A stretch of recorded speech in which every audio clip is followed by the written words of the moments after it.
بسم اللہ الرحمن الرحیم۔ یکم ربیع الاول سے لے کر 10 ربیع الاول تک جس گھر میں تسبیح پڑھی جائے انشاءاللہ ان کی ہر دعا قبول ہوگی۔ پھر یہ موقع سال بعد ملنا ہے، فائدہ اٹھا لو۔ محترم ناظرین، بہن بھائیو، السلام علیکم ورحمۃ اللہ۔ صرف یکم ربیع الاول سے لے کر 10 ربیع الاول تک یہ نبوی تسبیحات گھر میں تمام افراد، بالخصوص سمجھدار افراد ہی کلمات پڑھ لے۔ یہ موقع سال بعد ملنا ہے، آج فائدہ اٹھا لو، شاید زندگی میں پھر نہ ملے۔ اللہ رب العزت ساری کائنات کا خالق و مالک ہے۔ دن رات اللہ پاک نے بنائی کائنات، اللہ پاک نے بنائی ہے۔ اللہ پاک کے حکم سے کائنات وجود میں آئی ہے، اور اللہ رب الجلال جب چاہیں گے کائنات پناہ ہو جائے گی۔ اللہ رب العزت کے سوا کوئی بھی نہیں رہے گا۔ اس دن اللہ پاک اپنی قدرت کا، اپنے شان کا اظہار کریں گے اور فرمائیں گے، لمن الملک اليوم، آج کس کی حکومت ہے؟ کوئی جواب دینے والا نہیں ہوگا۔ اللہ رب العزت پھر خود ہی جواب دیں گے کہ للہ الواحد القہار، آج وہ واحد جو وحدہ لا شریک ہے، جس کی صفات میں کوئی شریک نہیں، اس کی حکومت ہے۔ جو شخص عصر کی نماز چھوڑ لیتا ہے وہ ایسے ہی گویا اس کے گھر کے بھوک اور مال دولت سب کچھ اس سے چھین لی جاتی ہے۔ ایک اور جگہ پر حضور اکرم صلی اللہ علیہ وسلم نے ارشاد فرمایا، جس نے عصر کی نماز چھوڑ دی اس کے سارے اعمال ضائع ہو جائیں گے۔ نبی کریم صلی اللہ علیہ وسلم کے سامنے اس شخص کا تذکرہ کیا گیا جو صبح ہونے تک سوئے رہتے ہیں۔ نماز فجر اور نماز عصر کی باجماعت ادائیگی کی بہت اہمیت ہے۔ اب ہونے چاہیے کہ اگر آپ کو لگے کہ شاید آپ عصر کے وقت سوئے رہیں گے، پھر آپ کام کر رہے ہوں گے، تو آپ اپنی روٹین اسی طرح بنا لیں۔ اگر ممکن ہو تو دوپہر کا کھانا کھا کر تھوڑی دیر آرام کر لیا کرے۔ مغرب سے قبل و مغرب اور عشاء کے درمیان نہ سویا کرے۔ دیگر 4 نمازوں کی بھی پابندی کرے۔ اسی طرح 5 کی بھی توفیق ہو جائے گی۔ اللہ تعالیٰ کا ذکر کائنات میں سب سے اہم چیز ہے۔ ساری کائنات اللہ کا ذکر کرتی ہے، پہاڑ اللہ کا ذکر کرتے ہیں، کائنات کا ذرہ ذرہ اللہ کا ذکر کرتے ہیں، اور کائنات کا ذرہ ذرہ اللہ رب العزت کی موجودگی کی، اللہ کی صفات کی، اللہ پاک کی قدرتوں کا مظہر ہے۔ چلتا پانی اللہ کا ذکر کرتا ہے، پرندے ہوا میں اللہ کا ذکر کرتے ہیں، زمین کے اندر جو مخلوق رہتی ہے وہ اللہ کا ذکر کرتی ہے۔ تو انسان جس کے اوپر اللہ پاک نے اتنی نعمتوں کی بارش کی ہے، اتنی نعمت ہے کہ اگر گننے لگے تو ان نعمتوں کا شمار نہیں کر سکتے۔ اس رب کو یاد کرنا چاہیے، اس لیے ہم پر لازم ہے کہ ہم اللہ رب العزت کی ذکر اپنا مقصد سمجھ کر رہتے ہیں۔ اللہ تعالیٰ کا نام کائنات کی روح ہے، اللہ کی نام کی بڑی عظمت ہے۔ جب تک ایک اللہ کا بندہ بھی ایسا رہے گا جو صرف اللہ کا نام لے گا، اللہ پاک اپنے نام کی برکت سے اس دنیا کے نظام کو چلائے گا، اور جب وہ اللہ اللہ کہنے والا واحد بندہ بھی دنیا سے رخصت ہو جائے گا تو پھر اللہ پاک اس دنیا کے نظام کو لپیٹ لیں گے کہ اب میرا نام لینے والا کوئی نہیں ہے۔ اب یہ دنیا بے مقصد ہو چکی ہے، بے فائدہ ہو چکی ہے۔ سو اللہ کے نام کی بڑی قیمت ہے، بڑا وزن ہے، اس لیے اللہ بڑے ہے، اللہ کا نام بھی بڑا ہے، تو اللہ کا نام عظمت سے لینا چاہیے۔ اللہ پاک فرماتے ہیں، الکبریاء اور ادعائی، عظمت کبریائی اللہ کی چادر، اللہ کا تہبند ہے۔ کبریائی اللہ کے ساتھ خوبصورت لگتی ہے، یہ اللہ کا وصف ہے، اللہ کی صفت ہے۔ مسلمان کے لیے سب سے قیمتی چیز برکت ہے۔ ہمارے کابرین نے ذکر کے ریکارڈ قائم کیے ہیں۔ ہمارے حضرت فرمایا کرتے تھے کہ امام الاولیاء حضرت مولانا احمد رحوری قدس سرہ ہمارے روحانی دادا 24 گھنٹے میں اور معمولات کے علاوہ 10.5 لاکھ اذکار کرتے تھے۔ یہ کیسے ہو جاتا تھا؟ ہمارے دین میں برکت ہے، کفار کی ڈکشنری میں برکت نہیں ہے، یہ مسلمان کی ڈکشنری میں ہے۔ دنیا داروں کے کام میں چونکہ برکت نہیں ہوتی، اس لیے وہ ہائے ہائے کرتے رہتے ہیں۔ ان کے دن اور رات ایسے گزرتے ہیں کہ ان کو پتہ ہی نہیں چلتا۔ جب آپ صلی اللہ علیہ وسلم حلیمہ سعدیہ رضی اللہ عنہ لے گئے اور آپ بکرے چرانے کے لیے جاتے تھے، بکرے جب واپس آتی تو خوب سیر ہوتی تھی، اور ان کے تن دودھ سے بھرے ہوئے جو ہوتے تھے۔ جب دیگر لوگوں کی جو بکریاں ہوتی تھی ان کا دودھ نہیں ہوتا تھا، تو وہ کہتے تھے کہ بھائی، حلیمہ سعدیہ کی بکریوں کی تن دودھ سے لبریز اور بڑے ہوتے ہیں، اور ہماری بکریوں کے تنوں میں دودھ نہیں ہوتا۔ ہم بھی اسی جگہ چراتے ہیں جہاں پر وہ چراتے ہیں، لیکن سمجھ نہیں آتا۔ یہ آقا، ہمارے آقا صلی اللہ علیہ وسلم کی برکات ہے۔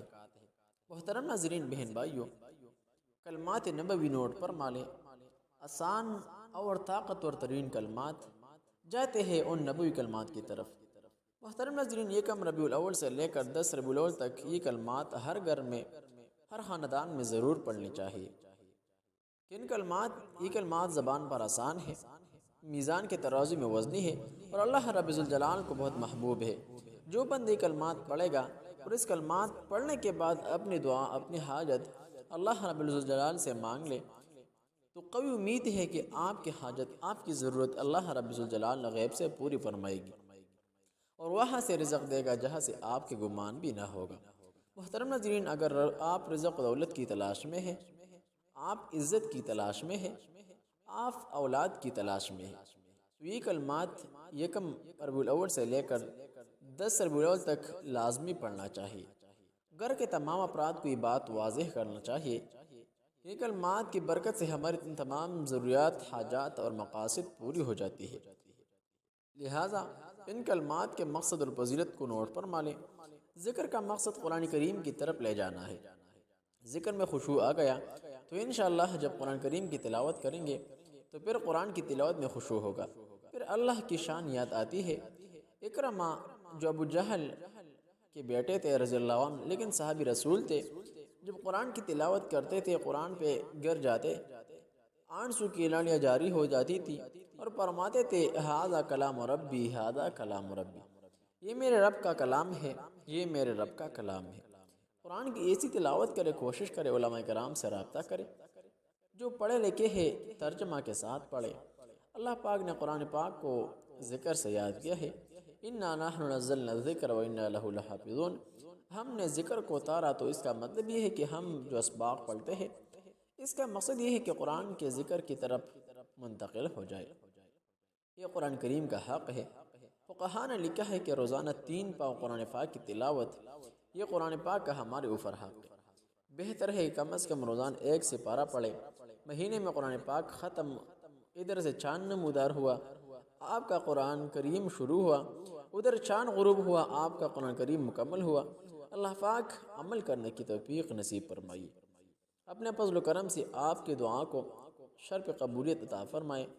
یہ بھی عمل ہے جو آپ عصر کی نماز کے بعد کر سکتے ہیں اور اس کے بھی بے شمار فائدے ہیں۔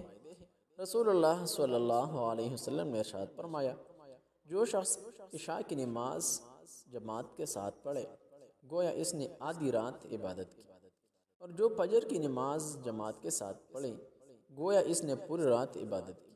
رسول اللہ صلی اللہ علیہ وسلم نے فرمایا، جو شخص عصر کی نماز چھوڑ دیتا ہے وہ ایسے ہے گویا اس کے گھر کی بھوک اور مال و دولت سب کچھ اس سے چھین لی جاتی ہے۔ ایک اور جگہ پر حضور اکرم صلی اللہ علیہ وسلم نے ارشاد فرمایا، جس نے عصر کی نماز چھوڑ دی اس کے سارے اعمال ضائع ہو جائیں گے۔ نبی کریم صلی اللہ علیہ وسلم کے سامنے ایسے شخص کا تذکرہ کیا گیا جو صبح ہونے تک سویا رہتا ہے۔ نماز فجر اور نماز عصر کی بجماعت ادائیگی کی بہت اہمیت ہے۔ اب ہونا ہی چاہیے کہ اگر آپ کو لگے کہ شاید آپ عصر کے وقت سوئے رہیں گے، پھر آپ کام کر رہے ہوں گے، تو آپ اپنی روٹین اسی طرح بنا لیں۔ اگر ممکن ہو تو دوپہر کا کھانا کھا کر تھوڑی دیر آرام کر لیا کرے، مغرب سے قبل اور مغرب اور عشاء کے درمیان نہ سویا کرے، دیگر 4 نمازوں کی بھی پابندی کرے، اسی طرح 5 وقت کی بھی۔ اللہ رب الجلال توفیق عطا فرمائے۔ محترم ناظرین، وہ کلمات نوٹ فرما لیں۔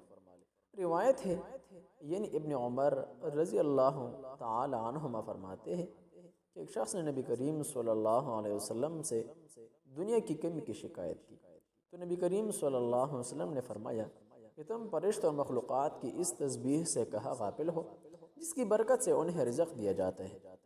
حضرت ابن عمر فرماتے ہیں کہ میں نے موقع کو غنیمت سمجھ کر نبی کریم صلی اللہ علیہ وسلم سے اس تسبیح کے متعلق پوچھا، تو نبی کریم صلی اللہ علیہ وسلم نے فرمایا، صبح صادق سے فجر کی نماز تک 100 مرتبہ سبحان اللہ وبحمدہ سبحان اللہ العظیم استغفر اللہ پڑھنے سے دنیا تمہارے پاس ذلیل و خوار ہو کر آئے گی، اور ہر تسبیح کے بدلے اللہ ایک فرشتہ پیدا کریں گے جو قیامت تک تسبیح کرتا رہے گا۔